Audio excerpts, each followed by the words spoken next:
This episode has some very good moments, but for the most part I felt like a lot of the scenes dragged on.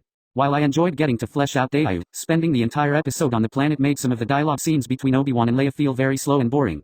Despite this, it was still a very enjoyable episode that, from what I can guess, will kick the conflict off between Obi-Wan and Darth Vader. Dayu looked very intriguing in the trailers, and I'm so glad that we got to spend the entire episode on the planet. The creators could have very easily had this story take place on a known world like the Coruscant underworld, but here they were able to flesh out a brand new location.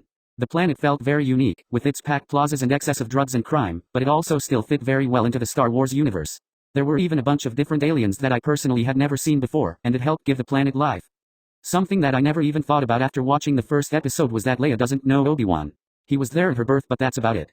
The relationship between the two of them made this episode very fun to watch, and even though some of the banter got old, especially Leia running for what felt like forever, I think having the two of them together opened up parts of both of their characters that we wouldn't have seen otherwise. Kumail Nanjiani's Haja was also a pleasant surprise in this episode. He didn't strike me as anything special to begin with, but after telling Obi-Wan about him seeking to make amends for his scams, I found myself more on board with the new character. I'm honestly not sure yet if I like Reva or not. The character is very over the top, but I sort of like the way she disobeys the other Inquisitors, trying to gain favor with Vader. I do really hope that we learn more about where she came from, especially after the remarks about her being the lowest on the totem pole.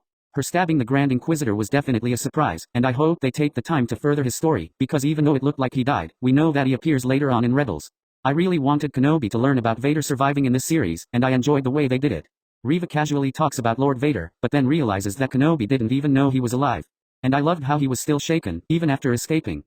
Obi-Wan leaves his solitude and risks everything in another solid episode that should leave fans excited for the future, earning a rating of 8 out of 10. Make sure to like, subscribe, follow me on social media, and comment down below what content you'd like to see in the future.